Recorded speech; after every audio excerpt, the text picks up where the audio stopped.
test environments, which is indoor factory Isaac and dense urban Isaac. And for AI, we see that there still need some discussion on requirement itself in sub-working group related aspect. So after such a discussion, we need to consider the whether we need a test environments for AI or not, and if we need, what kind of test environments for AI. So that is our view. That concludes my presentation. Thank you, Madam Chair. Thank you very much. One question from myself. You mentioned here, yeah, the urban macro. I think you are right. So there are 80% of devices assumed to be indoor. That's correct. Then that means in that testing environment, that geographic deployment, we have both the indoor users and outdoor users. But that statement seems to me like for all the cases, if we really like to look at the indoor, we just take urban macro. That is already sufficient, not only for this kind of usage scenarios, also for the other usage scenarios like immersive communication, if there's one. I think dense urban also include the devices indoor and outdoor. Then does that imply we don't really need to have indoor in any of the usage scenarios? I suppose that would not be your intention, right? Yes, please. Thank you, Madam Chair, for your question. Yes, maybe that's right. Then we may reduce more the number of test environments, but our view is that maybe current 5 test environments under the group 1, which corresponds to the similar test environment for IMT 2020, may be enough. So our motivation is try to reduce the number of test environments for sake of the evaluation workload. So that's why we try to remove those 2 test environments. But of course, it's up to the discussion and decision in your group. Thank you. Thank you. Let's see the more question comments. The firstly, ZTE, please. Thank you, Madam Chair. Thank you for Japan's. Actually, we have similar comments with Chair regarding the urban micro and indoor. And also, from our perspective, we think at least for HRLC, we see some use cases and we need to define an indoor test environment. And also, for the difference between urban micro and the indoor factory or indoor hotspot, I think firstly the layout is different, and secondly, if we consider the urban micro, the indoor users, we need to additionally consider the penetration, outdoor to indoor penetration loss, and it's quite different. I think from our perspective, we would like to introduce the indoor HRLC test environment. Thank you. Thank you. So I think that is the one part we must discuss. Also, I think that topic also discussed yesterday. We'll go into that part later. And next, ETRI, please. Thank you, Chair, and thank you for the contribution. Regarding 731 coverage, it's saying that coverage is verified by inspection. And what kind of inspection do you expect? Thank you. Maybe Japan can answer that after the whole queue. Let me get to the India, please. Thank you, Chair. Thank you, Japan, for this contribution. So you had mentioned that rural UC can be deleted because coverage is now something like by inspection and compliance template. But for if you see the TPR, UC is also mentioned for average spectral efficiency, 5th percentile, and user experience data rate. All of that would need simulation. So we don't clearly understand how rural UC can be deleted based on that argument. Independently, coverage as a inspection thing, as we mentioned earlier, we have some objection to that. Thank you. Okay, thank you. Clear comment. CICT next. Thank you, Madam Chair, and thanks the input contribution from Japan. Regarding the ISAC UC scenario, we noticed that in this contribution, they would like to propose to just keep indoor factory ISAC and dense urban ISAC for the sake of reducing evaluation workloads. We think is a good point. Well, we noticed that the dense urban is a latency geographic environment, and for the indoor factory, we think it's a new one. And in this input contribution, we didn't find the details about that. And also, in the previous discussion, the HRC also mentioned the indoor factory geographic environment. And to facilitate the meeting discussion, we noticed that the India input contribution for one, they provided the detailed network layout, network configuration parameters about the indoor factory. Maybe we could see if it's reasonable and as a starting point.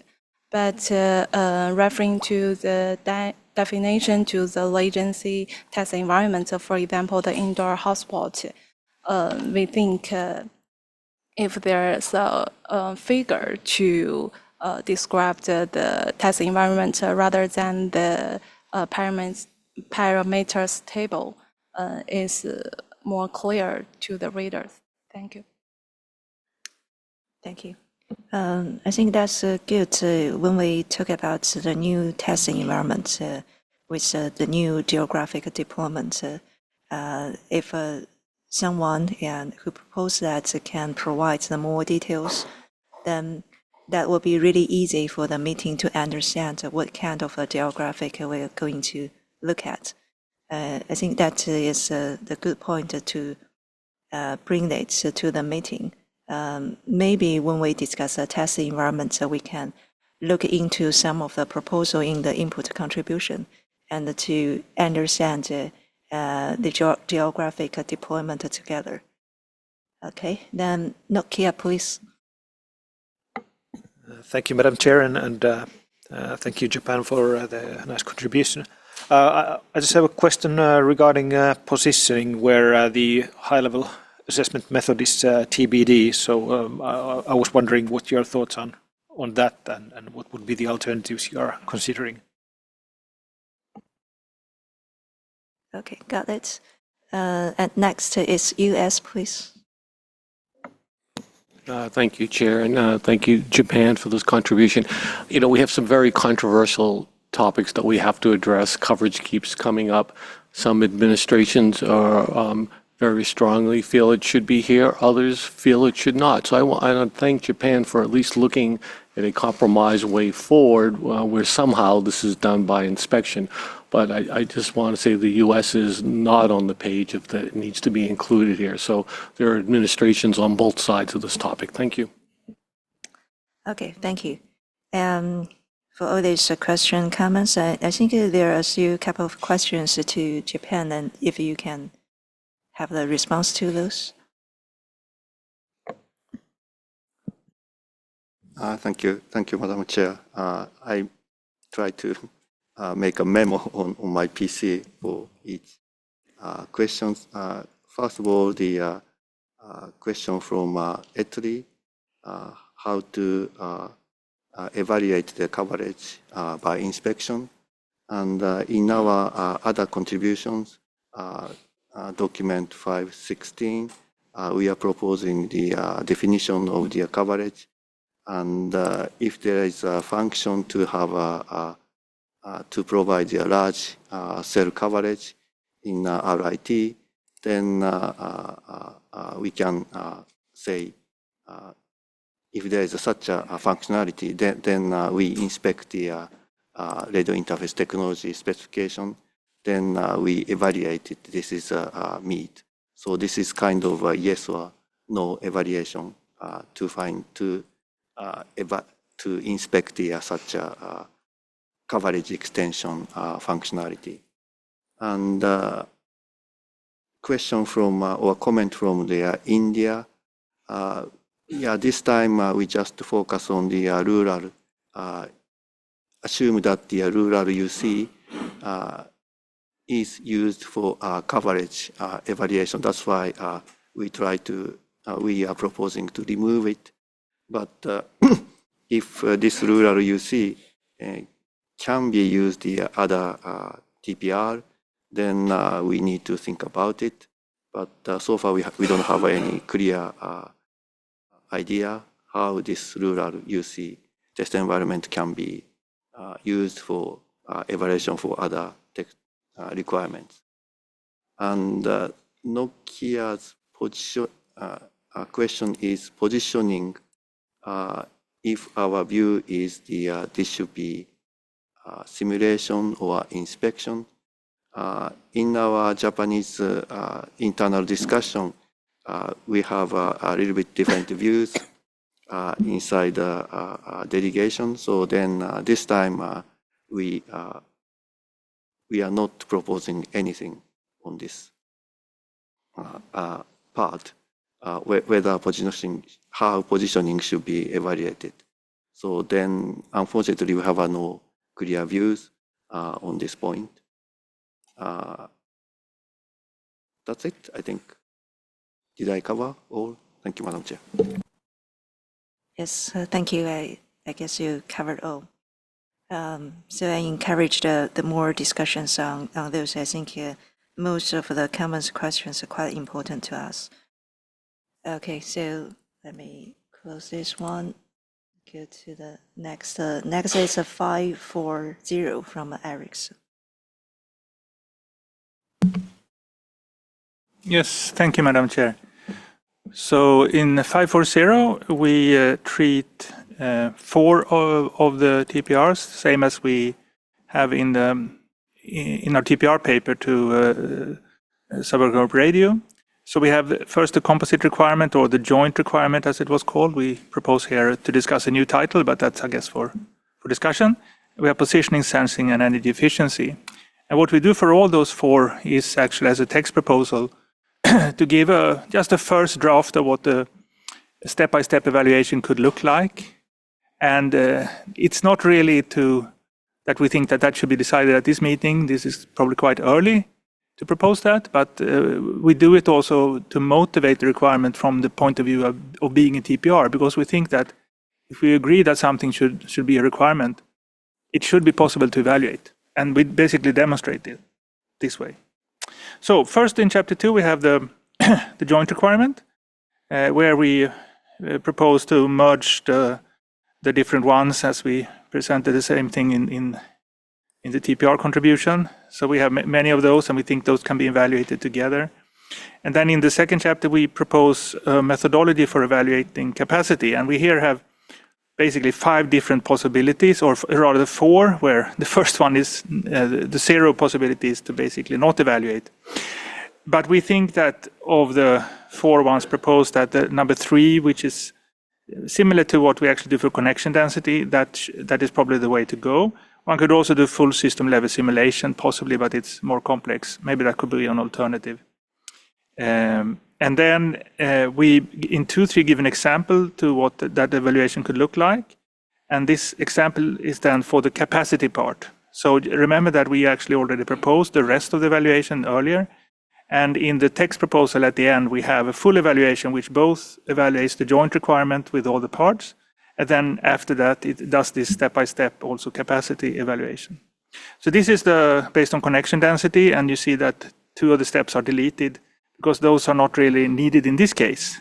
Step 3, because we already have the delay given from the earlier part of the requirement, and step 7 doesn't apply if we measure capacity per transmission point. So we don't need the density. Anyway, then we also have an example in 2.4. I'm not going to go through this in detail, but it's just to show that this actually works, that you can evaluate also capacity. So by showing this, we think that, as we proposed earlier, we can have a joint requirement, and it would also be possible to include capacity in that requirement. And then in chapter 3, we do discussion on positioning, and it's very similar to what we have said before, but this time we also introduce some parameters on propagation, channel model, carrier frequency, and antenna parameters, and we add those in example tables in the text proposals. So this is just to show, as a first draft, how could the evaluation be done. As a proposal for the working document, we have those 2 test environments, and we propose the evaluation, what that could look like. Then in chapter 4 for sensing, we have the test environments, and here we have also added rural for sensing, and we have not proposed indoor. We think indoor could be a bit tricky as a first step. We'll have to discuss that further, because of course if you do it with indoor, urban and rural, we will have a lot of test environments, and we agree that in the end we should down select. But let's put these in the table for discussion, or on the table for discussion. And then we have the performance evaluation, and here we introduce some parameters that we put in the working documents. And again, everything here is kind of just a first shot to see what it could look like. And this, of course, needs a lot more discussion. I think we have several meetings to solve this, so we don't need to dive into all the details. But we thought it would be good to have a starting point. So I will not go through this in detail. On energy efficiency, we have already stated this earlier. We had these 4 ambition levels. We propose number 3, which is an analysis that doesn't require full system level simulations. Then that one though requires a power model. So in chapter 5.2, we have a short discussion of what that power model could look like, and we copied that part into an annex so that everybody can have a look at it. This is one proposal for a power model, and of course this will require further discussion. And then we give the evaluation methodology also step by step here. There is an example for the evaluation. This is actually the same as in the previous meeting. I don't think there's anything new there. Except the step-by-step procedure giving after that to describe more how it's done, and then that's summarized in the text proposal and with reference to the power model. So looking at the text proposal, we can do that quite quickly in Annex 1. There's one in 717 where you see that we have a first shot at what the positioning and evaluation could look like with 4 steps. We have a sensing evaluation also with 4 steps, possible what it could look like. We have the joint requirement or composite requirement with, here it has 9 steps, and the first part then is the one that we described in the previous meeting, which is to actually do the joint evaluation, and then from that one you have the final steps doing the capacity evaluation also. And then you have energy efficiency also, how that could be described. This will also require some work. But all of these are, as I said, first shots at what it could look like. And then we have also try to fill in some tables for the evaluation parameters after that. Thank you. Thank you very much for this comprehensive input contribution, and provide us really a bank of examples and even the evaluation simulation results currently to show it can be evaluated. Yes, so we have a long queue here. May I clarify firstly? And here for this joint the TPR, I remember in the last meeting there was the contribution which also provided reliability inside this joint TPR simulation. But when I read this one, maybe I misunderstand that, but from all these steps, I didn't find any hint of reliability, no. And I'm not sure whether that will be the outcome or not, but it seems yeah, maybe I can quickly clarify. Yeah, so like I said, what we show here is the additional step of doing the capacity evaluation. So the rest of the evaluation was in the previous contribution to the previous meeting. But if you look at the evaluation which is in the text proposal, it has both these steps and the steps that do the reliability evaluation. So everything is there in the final text proposal. But maybe that became a little bit confusing. I should probably have clarified it in the text. But if you look in the text proposal, everything should be there. Okay, thank you. And also for the test environment for ASEC, I think for each of the, you propose two test environment, but for each of them you have a at ground and at aerial. So will those two be configurations under each of the test environment? Those two will create a test environment by itself. So totally 4 or totally 2 testing. Yeah, that's a good question. Depends on, I guess, how different they are. I mean, you could have all the parameters different except the object. And then maybe you can see it as 2 test environments with which each one has 2 evaluation points, maybe. But that's definitely for further discussion. Yes. But you're right. I wouldn't see it as different test environments. It's the same environment, but different objects that you evaluate. Okay, I got it. So maybe that is another dimension we didn't have before, but we need to discuss that. Okay, I finished my question. Then I think we have the queue here to ask more the question comments. Starting from ZTE, please. Thank you, Madam Chair. Thank you, Erickson. Our first comment is regarding positioning. We totally agree that for positioning, we should consider propagation channel model, which require a channel model capturing the absolute time of flight. For both sensing and positioning, we need such a propagation channel model. And one question regarding positioning is when I see the TP for the positioning, we would like to know whether the simulation is done via the system level simulation or link level simulation. And this is the first question. And the second comment is regarding the sensing. We found that the false alarm, the definition of false alarm is a little bit different from our understanding. Because here you mentioned that the false alarm is the number of the probability of false alarm is calculated by the false alarm events and divided by the total number of dropping sensing target. But from our perspective, the false alarm should be, we firstly have when we do the simulation, there should be no sensing target at all. And then if we detect some of the sensing target, we should count it as a false alarm and calculate the corresponding false alarm probability. And this is our first concern regarding the sensing.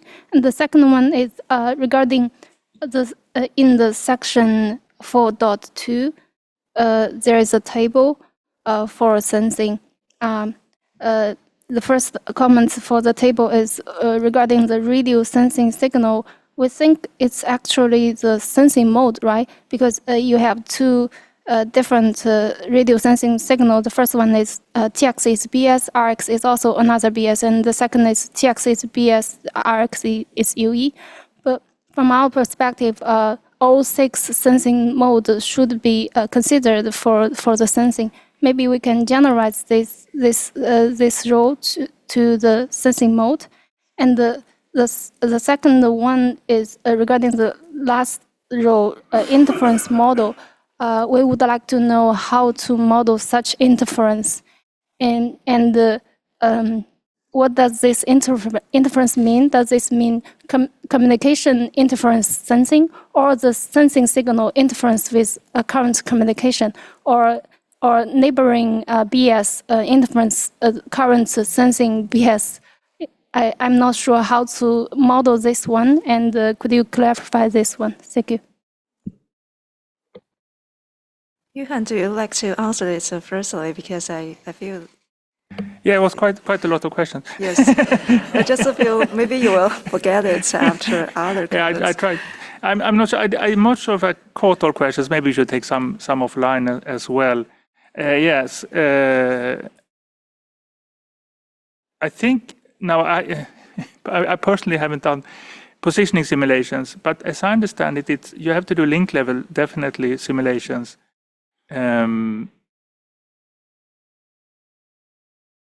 I will have to check that up exactly what was meant by the proposal on simulations here. But as I thought you did both system and link level, but maybe we can discuss that more offline. And the question on false alarm, I would have to read the text. I didn't understand the question. I didn't hear all of it, I think. But on the sensing modes, we think that you have to take these in priority because we think it will be very difficult to get an evaluation at all for sensing. We may end up just having inspection, and I wouldn't like that. I would like to have some evaluation. So we think the first one is to detection, and possibly then velocity and position, localization. Those come second. Because if you haven't detected an object, you cannot measure anything else on it. You cannot detect where it is or velocity unless you know it's there. So detection comes first. And maybe in the end we will only have detection if we don't have enough time. So that's why we don't have all the modes in the table, because we think those are the basic ones, basically. And on the interference model, yeah, it says TBD, so that's the question. But I think what we mean by the interference model here is the interference to the positioning from other UEs, other base stations, whatever it is that interferes here with it. That is what we need to model, because that interference will of course impact. So that we have to have a model for. Thank you. Thank you. And so I guess for the question regarding to the channel model, you can have offline discussion. I couldn't remember it by myself as well. Okay, so let's go to the next, India, please. Thank you, Chair. Thank you, Erickson, for the contribution. So we have a clarification on this delay versus SNR plot. So can you explain, because that step is not very clear, how was it done, and how did that, can you explain this plot in a bit more detail? Thank you. Okay, so let's just collect all the questions. Huawei, please. Yeah, thank you, Madam Chair, and thank you, Erickson, for this very good contribution. Actually, I have a lot of things I would like to discuss with Erickson, but now I just want to ask to make one comment about energy efficiency, because here it is stated, suggests that we evaluate ambition level 3, which means for unloaded case or for idle case. According to our view, that even the average network load may be not very high, but this kind of low level could be very different among different base stations in different location or a different time in a day. So we tend to think that in addition to unloaded case, and loaded case is also very important to be evaluated for MD 2030, because without proper design, that the loaded case could consume unreasonable amount of energy, which is not very good. So this should be a key point for MD 2030. Thank you. Thank you. That's kind of remind me, I have another question regarding to the energy efficiency. And so when you talk about the power model for evaluation, I find that you saying something like to enable simple comparison.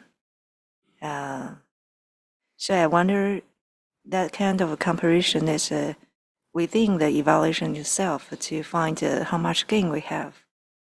Oh, that is a comparison between RT candidates.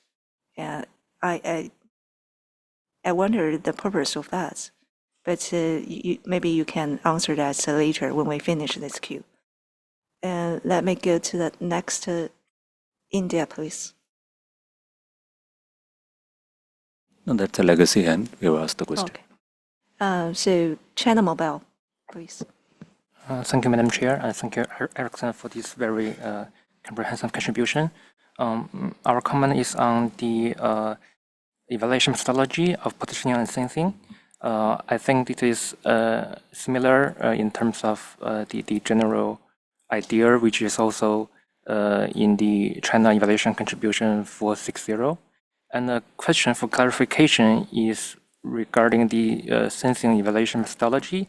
In step 2, the third and fourth bullet, it says construct and update KCDFs. I'm wondering why there are KCDF plots and how to use those KCDF plots. And also, the third and fourth bullet is regarding the RSRP and ISNR. It seems in the step 3 and 4, those results of RSRP or ISNR is not mentioned, so it looks a bit confusing. And this is just a question for clarification. Thank you. Thank you. Next, Japan, please. Thanks, Madam Chair. Thanks, Erickson, for this very comprehensive contribution. I have two kind of a comment or question. One is on this this ground level, the ASEC ground level and the area level. So a little bit similar to the comment from Madam Chair that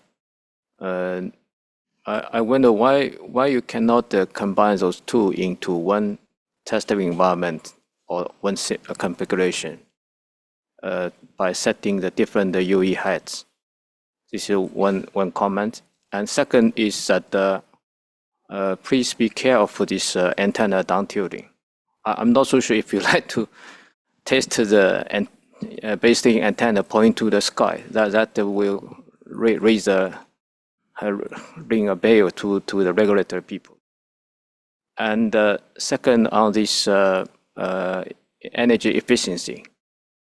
And maybe I don't read the contribution very carefully. I wonder, do you like to evaluate the energy efficiency just under the unloaded cases, or you also consider both loaded and unloaded cases? Thanks. Thank you. The last one, CSCT, please. Thank you, Madam Chair and Erickson. We have many comments, and the previous colleague also mentioned, for example, the energy efficiency and sensing methodology, evaluation methodology in step 2. What is the K-best received sensing singles, and what's the relationship with step 1 and 3? And another comment is about the evaluation configurations provided for the indoor hotspot and dense urban. We noticed that there are many evaluation parameters different from MT 2020. For example, the base station height, transmission power, and device deployment, and inter-site interference modeling, traffic model, UE density, and simulation bandwidth. So we need some clarification about that. And regarding the simulation bandwidth, we noticed that it's set 200 megahertz is related only for the partitioning accuracy, or is also useful for other spectrum efficiency and mobility TPR.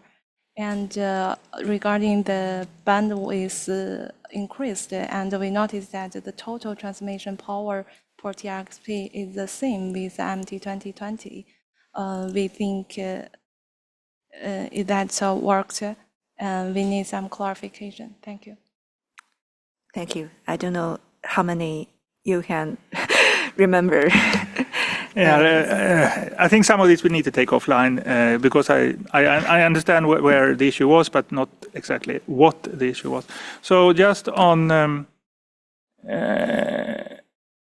the delay versus SNR plot question from India, yes, maybe that is also something we should have clarified. I have to go and double check, but that was then the outcome of the first part of the analysis, where you analysis the joint requirement without considering capacity. So that was explained in our previous contribution.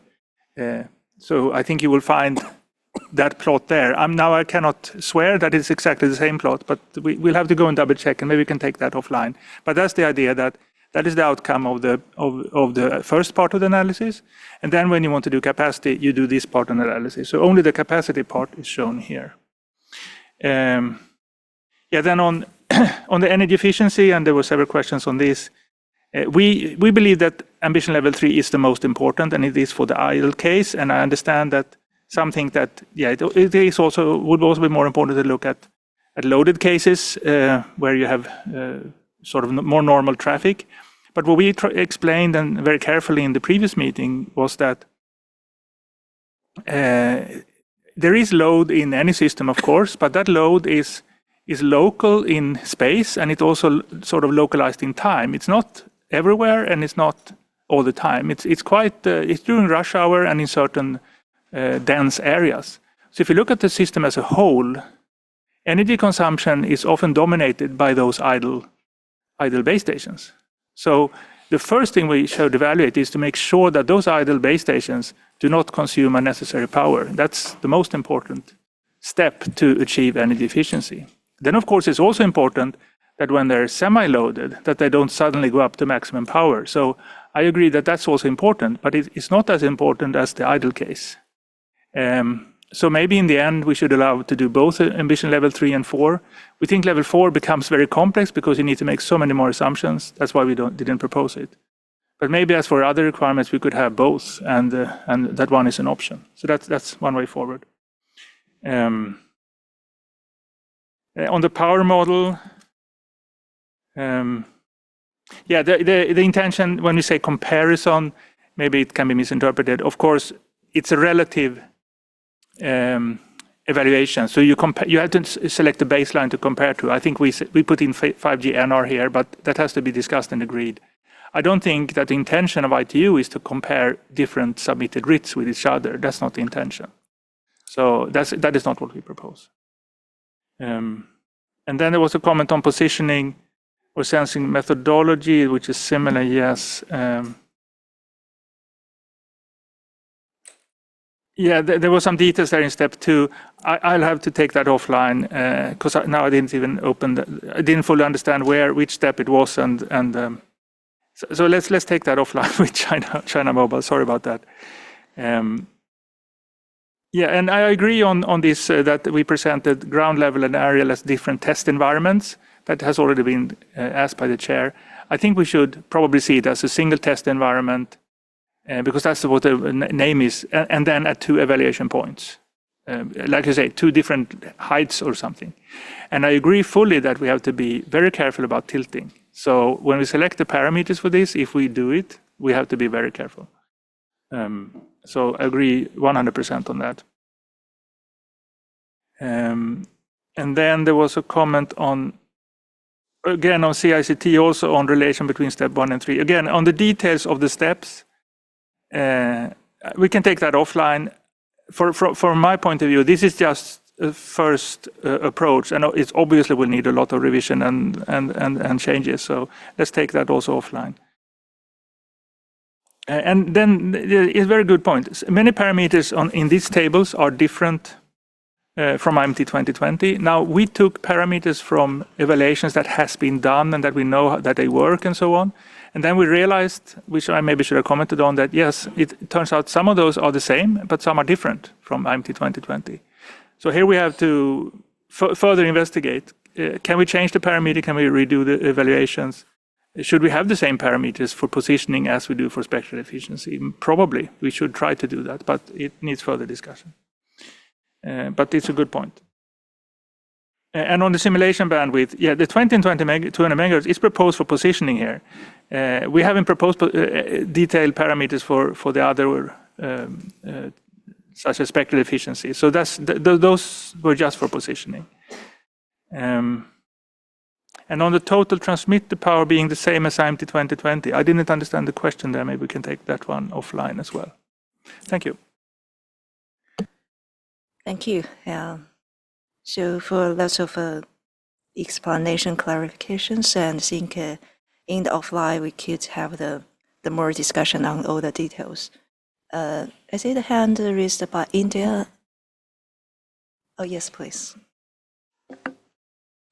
Thank you, Madam Chair, and thank you, Erickson, for the contribution. Maybe the text was displayed for a long time, so which made us realize to probably we'll discuss this offline. But the question we have here is that there are several sensing tasks which are proposed in the TPR document. In fact, in Erickson TPR proposal, movement characterization, which could be measured using velocity estimation, was also proposed. But here we can see that steps are given only for the object detection. So is there any priority for the task which Erickson is proposing in this eval document, or is this just the introduction text and further refinements will be done for the other task through the next eval meetings? So this is the only clarification we were seeking. Thank you. Yes, very good question. And like I said before, we think that we don't have a very much time to complete the actual requirement and set numbers and so on, especially in subworker group radio, and also then to agree here on how to evaluate it. And we listed, I think, 5 different tasks that could be done. But if you look at the tables, everything we have put in brackets in our tables except the object detection, because we think that's the primary task. If you haven't detected the object, you cannot measure the velocity, you cannot measure speed, you cannot do anything. So that's why we see that as the primary task in terms of priority. And that's why also that's the only one we put evaluation for here. And maybe we should try to do more than that, but at least if we do something, we have to do detection. Thank you. Thank you. So, and a very good discussion for all these input contributions, and we will run up the meeting time. But I would seek your approval to have an extension of 5 or 10 minutes. I need to have a start of a testing environment. We are going to continue our discussion this Friday, I suppose. But I have some homework for you.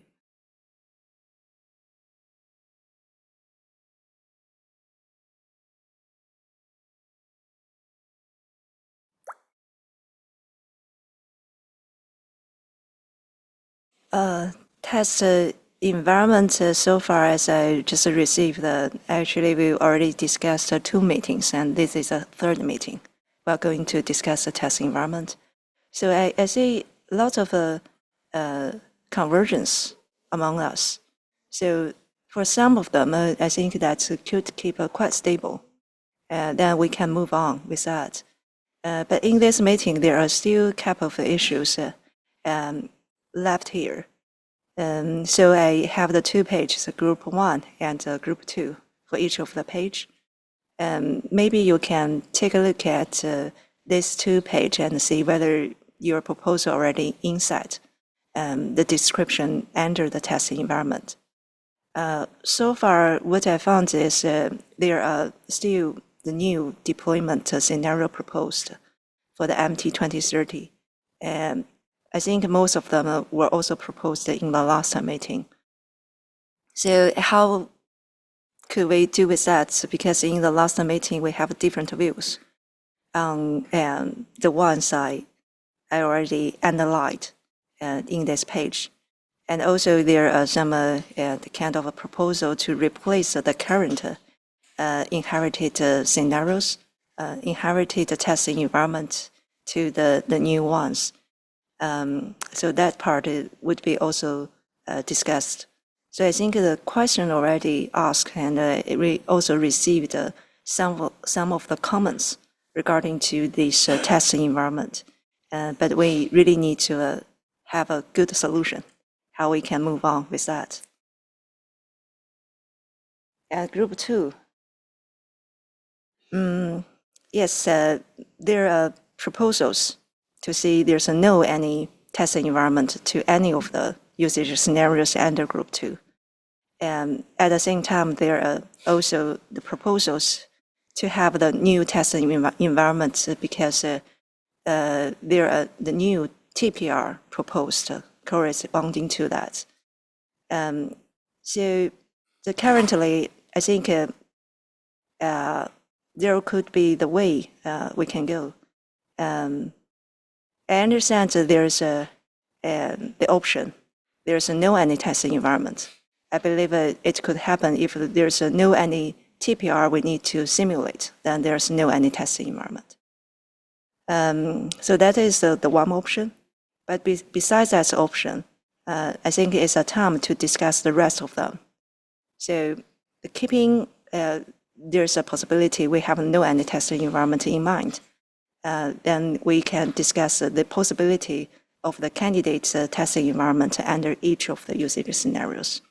So I also list all the contribution related to those new testing environment under the group 2. And I think most of them are also proposed in the last meeting. So what I like to do is I have 2 tables. The first one, that is a mapping between the usage scenarios and the testing environment. There's an example in the MT 2020 M.2412. So I think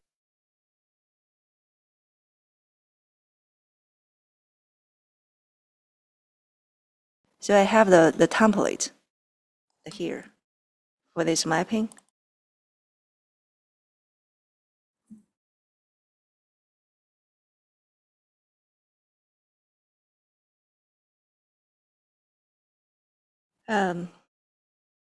I didn't make the table like the one, and maybe you get used to. So I don't really like to fill in who proposed which testing environment inside this table. What I like to do is to see how many testing environments are proposed here and what the situation will be. So for the IC, I think so far I didn't see any different views about these 3 testing environment. But starting from the MC and HRLC, there are different views. So I need someone to lead official activities for us to collect all these views and point out the solutions, possible solutions to the meeting. So then on Friday, we will not start from 0. We start from some potential solutions with that. So this is the first table. And the second, that is also related to testing environment. And that one is the mapping between that with TPR. So the reason I'm doing that is because in this meeting, we've already received some configurations proposal. And also, I think that is related to the evaluation methodologies. So for the configuration at the beginning of the table, if you look at 2412, it lists the TPRs related to this testing environment. So without that, it will be difficult to start our discussion on the configuration. So I make another mapping table.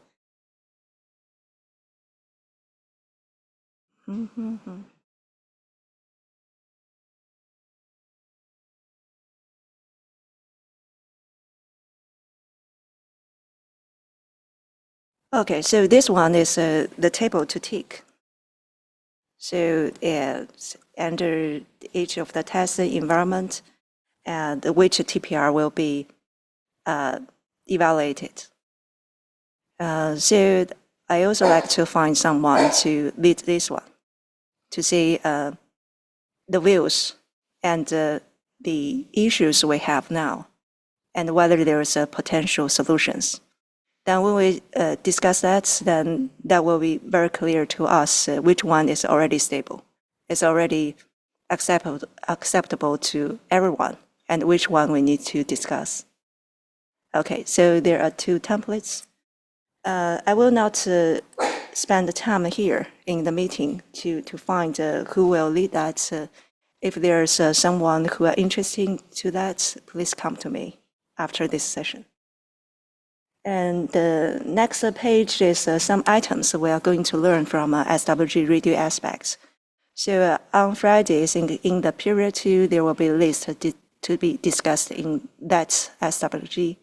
And I would like to remind you what will be really useful to us So one is the TPR list for the group A and B. The A is the TPR inherited from MT 2020.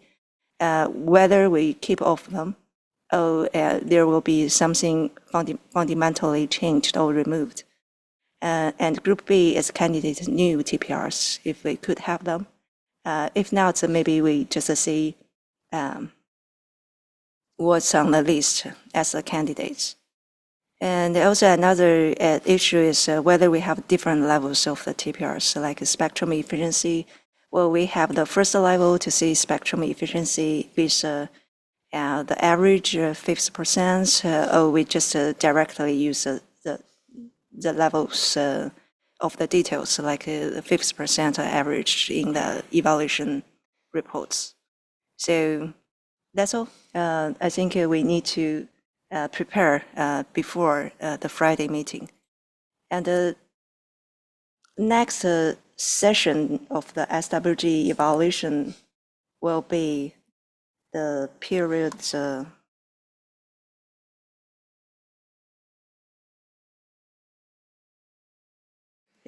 period 3 tomorrow.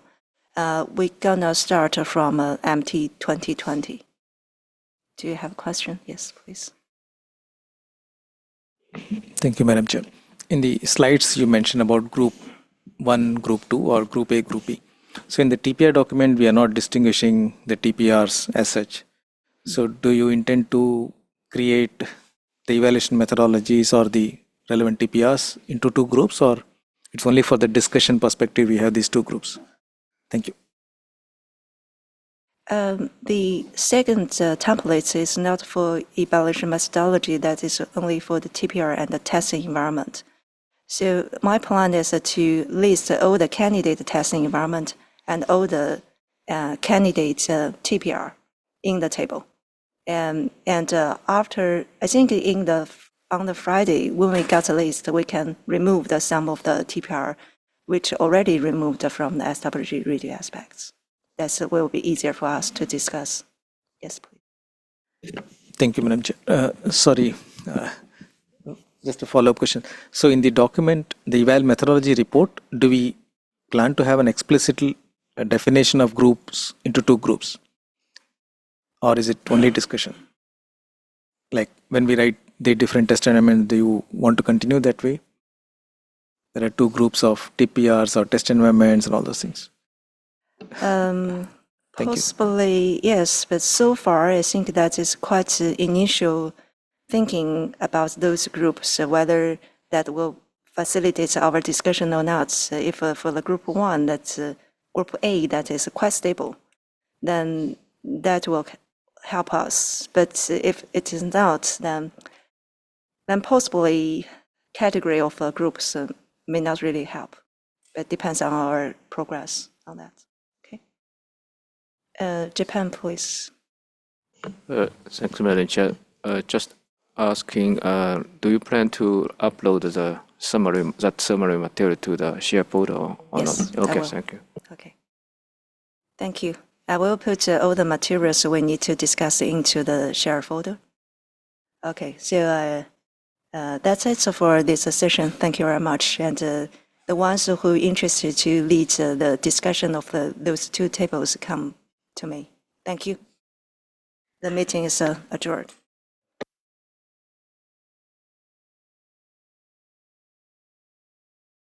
Recording stopped.